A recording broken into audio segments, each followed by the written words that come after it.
Hola, ¿cómo estás? Aquí Daniel Zambrano y bueno, el día de hoy vamos a hablar acerca sobre ¿debo invertir o primero saldar mis deudas? Entonces, ¿por qué estoy haciendo esto? Porque cada situación es muy diferente y solamente estoy hablando de situaciones que he visto repetidamente, que son personas que quieren invertir en la bolsa de valores, pero tal vez tienen deudas en tarjetas de crédito, tal vez tienen deudas.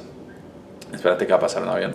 Por default, en este video, cuando vamos a hablar de inversión, para mantenerlo simple, vamos a hablar de la bolsa de valores, en acciones, en ETFs. Para nuestro caso, deudas pueden ser más que todo un carro, un pago de un carro, puede ser pago de tarjetas de crédito y pago al banco por préstamos o pago a terceros. También al finalizar vamos a hablar del tema en específico cuando se tiene deudas con el gobierno en los impuestos. ¿Listo? Vamos a comenzar el video ahora mismo. Entonces, ¿qué es lo que pasa? Tú tienes un pozo, un pozo de agua y tu casa queda a 2 kilómetros de distancia y tienes que darle agua a tu familia, ¿no? Literal, o sea, tienes que ir al pozo y tienes que recorrer 2 kilómetros ida y vuelta. Y la cubeta en la que llevas el agua tiene un hueco abajo, literal, tiene un hueco abajo. Puede que el hueco sea un huequito pequeñito o puede ser un agujero como un disparo de bala más grande o puede ser mucho más grande el hueco. El tamaño del hueco puede ser el tamaño de tu deuda y el interés anual de tu deuda. Mientras más pequeña la deuda y más manejable el interés, más pequeño el hueco. Pero mientras más grande la deuda, más manejable el interés, más grande el hueco. Entonces, menos manejable, más grande la deuda, menos manejable el interés, toda la cuestión, más grande el hueco. Ya me entiendes la analogía. Entonces tú coges el agua para llevárselo a tu familia, caminas y poco a poco se te va saliendo el agua de la cubeta. Puede ser más rápido o más lento dependiendo de tu deuda. Entonces comienzas a caminar y comienzas a regar y a regar y a regar. Y puede que llegues a tu casa con la mitad del balde, puede que llegues sin nada, dependiendo de tu deuda. Entonces, en muchos casos, en la mayoría de los casos que yo he visto, la cubeta tiene un hueco de este grosor que apenas meten la cubeta, caminan 5 metros, ya no tienen agua. ¿Qué pasa? El interés efectivo anual aquí en Colombia y en muchos países es de un 28 o un 30% el interés de las tarjetas de crédito. Para ponerlo en comparación, tu banco te da un interés anual de aproximadamente el 1% cuando guardas el dinero en el banco. Pero si tienes una deuda con ellos, con tarjeta de créditos, ellos te cobran 30 veces ese interés. Y cuando hablamos de la bolsa de valores, el S&P 500 usualmente crece el 10 al 12% efectivo anual. Es decir, que la deuda de la tarjeta de crédito igual sigue siendo 2 veces más grande. Incluso casi 3 veces más grande que lo que crece o lo que puedes lograr en el S&P 500 un año normal. Entonces, si tienes tarjeta de crédito, en principio no. Pero si estás juicioso y pagando y pagando y tienes el hábito de pagar y pagar y pagar y pagar y sientes que en un año vas a terminar de pagar esta deuda de la tarjeta de crédito, pues efectivamente es bueno que aprendas a invertir, por lo menos en lo más básico, es decir, que por lo menos sepas que tengas una cuenta, que sepas cómo usar esa cuenta y que sepas cómo comprar acciones o ETFs. ¿Por qué? Porque cuando tú estás acostumbrado a ahorrarte el dinero para pagar la deuda y esa deuda ya no la tienes, ¿qué pasa con ese ahorro? Se lo gasta porque no tienes como que la opción de, bueno, ¿qué hago con este dinero? Lo invierto. Y eso es mi invitación, es que si tienes el dinero, o más bien tienes el hábito, y ves que tal vez la meta de saldar esta deuda termina en 1 o 2 años, o en 6 meses, en 5 meses, o en un mes, es bueno que comiences a pensar, ¿qué voy a hacer con este hábito? O sea, sé o aprendí a vivir con cierta porción de mi dinero, no con toda, y para pagar esta deuda, pero ahora, ¿qué va a pasar cuando termine de pagar la deuda? Seguramente me lo voy a gastar, este dinero que iba destinado a esta deuda. Entonces lo que tengo que hacer es aprender a dónde voy a invertir este dinero. Y la idea es seguir y seguir como si hubieras tenido la deuda cuando ya la tengas saldada, sino que lo inviertas. Ya si la deuda es de un carro, lo mismo, dependiendo de los pagos, tienes que efectivamente ir a hablar con la persona que te vendió el carro o el préstamo. Deme la tasa de interés efectiva anual, annual interest rate. de este préstamo. No me importa que me la dé mensual, no me importa que me la dé semanal, no me importa si me la da diaria. Deme la annual interest rate of this loan. El préstamo anual, la tasa efectiva anual de este préstamo, porque lo que hacen muchos los bancos e instituciones es jugar con las tasas de interés temporalmente. Si te dan la tasa de interés mensual, no es lo mismo que la tasa anual. Si pide todos los préstamos y pide que todos los retornos de inversión te los digan efectivo anual o anuales. Con eso tú ya tienes todas las cosas partidas por la misma tajada, ya tienes un punto de referencia anualmente. El S&P 500 da el 10 al 12% efectivo anual en la mayoría de los casos.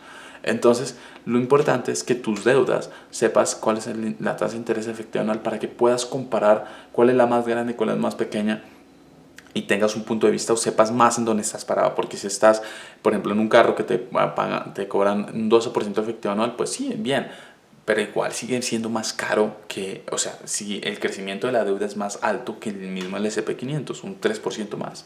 Entonces tienes que averiguar eso. No es bueno comenzar a invertir en bolsa, teniendo deudas, en la mayoría de los casos. Porque si haces el ejercicio de buscar cuánto te cobran efectiva anualmente, esa deuda va a ser más grande que lo que te va a dar el rendimiento de la bolsa. Y muchas personas dicen, no, es que yo soy un duro, que yo voy a aprender. Y eso, hombre, eso requiere tiempo. Y para tener un rendimiento mayor del 10 al 12% sin saber nada, pues es difícil. Tal vez tengas razón, pero mi punto de vista es que no es viable. Entonces, lo que sí es viable es cuando ya tienes un plan de pagar deudas y ya tienes como que una perspectiva de que en un año voy a cumplir esto, sí es importante que sepas qué vas a hacer con ese excedente de dinero que ya estás acostumbrado a ahorrar o pagar deudas mensualmente. Eso es muy importante. Entonces te dejo dos tareas si estás viendo este video. Uno, mira el rendimiento efectivo anual del S&P 500 y mira el porcentaje, investigalo en internet, Annual Interest Rate of the S&P 500, y te vas a encontrar con un 10 o un 12% o incluso más, porque en este año le fue muy bien. Y compáralo con la tasa de interés de tu tarjeta de crédito, de tu pago del carro, o sea, de tu préstamo del carro, o ya sea compáralo con los préstamos que tengas o las deudas que tengas, y vas a ver que muchas veces no es viable porque el sistema financiero está montado para que te cobren más en intereses y se requiere más esfuerzo tener un retorno de interés sobre una inversión tuya que meterte en una deuda en donde pues la tasa de interés va en contra tuya. ¿Tienes dudas? Me escribes. Espero haya sido... pues no soy un asesor financiero, bueno, ya me gradué, supuestamente ya casi me gradué de esa carrera en mi país, pero solamente te pido que no creas del todo lo que te estoy diciendo. Por esa razón te dejo ejercicios para que compares y que uses tu lógica, tu sentido común para determinar si es viable o no. Y recuerda, tal vez que eres de las personas muy inteligentes que piensan que no voy a comprar en el S&P 500, voy a comprar una acción que crezca el 40, el 50 o el 70% efectivo anual y por esa razón es viable invertir en la bolsa. Bueno, sí, pero si nunca has invertido en la bolsa, ¿cuáles son los chances? Finalmente, para la parte de verdad el gobierno, si le debes al gobierno y ya tienes el proceso ahí montado y prácticamente, y no quiero entrar en estos detalles, pero si le debes al gobierno, hombre, para ahí, págale al gobierno y ahí se busca invertir en bolsa, porque en las casas de bolsa que yo sí veo es que ellos buscan que tú no tengas ninguna deuda con el gobierno por el momento. Tienes que saldar tus deudas con el gobierno, eso es lo que yo sé. No puedo dar asesoría contable ni legal en ese tema porque es mucho y cambia y varía en cada país, pero es lo que yo he visto en las casas de bolsa. Ellos quieren que no tengas problemas con el gobierno para que ellos no tengan problemas, porque si el gobierno te está pidiendo dinero, y he visto casos que ya les están revisando las cuentas bancarias y hombre, y se dan cuenta que efectivamente abriste una cuenta bancaria o un broker en Estados Unidos para poner tu dinero allá, no se va a ver muy bien. Y es una situación muy complicada. He hablado con varias, 2, 3 personas en esa situación y es bien complicado. Por esa razón, para ahí, yo sé que buscas como tal vez poner tu dinero fuera de radar y toda la cuestión.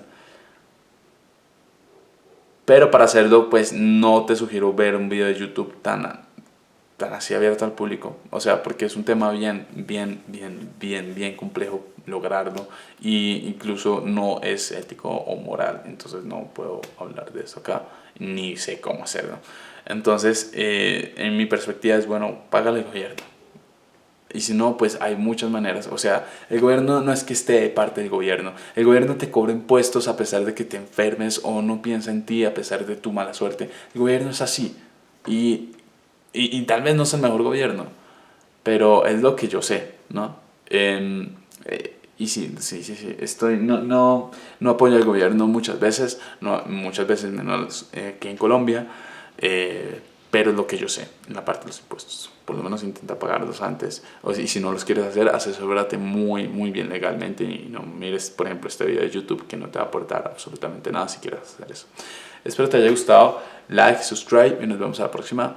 Este tema es muy interesante, es muy complejo. Si tienes dudas y eres una persona específica que tiene ciertas situaciones, no tomes esto como una respuesta. Interioriza, investiga más. No puedo darte asesoría fiscal, no te puedo dar asesoría contable, no puedo darte así una asesoría profesional de inversiones. No puedo hacer eso. Solamente te estoy dando mi opinión, que no es profesional en ninguno de estos temas. ¿Listo? Like, subscribe y nos vemos a la próxima. Chao, chao.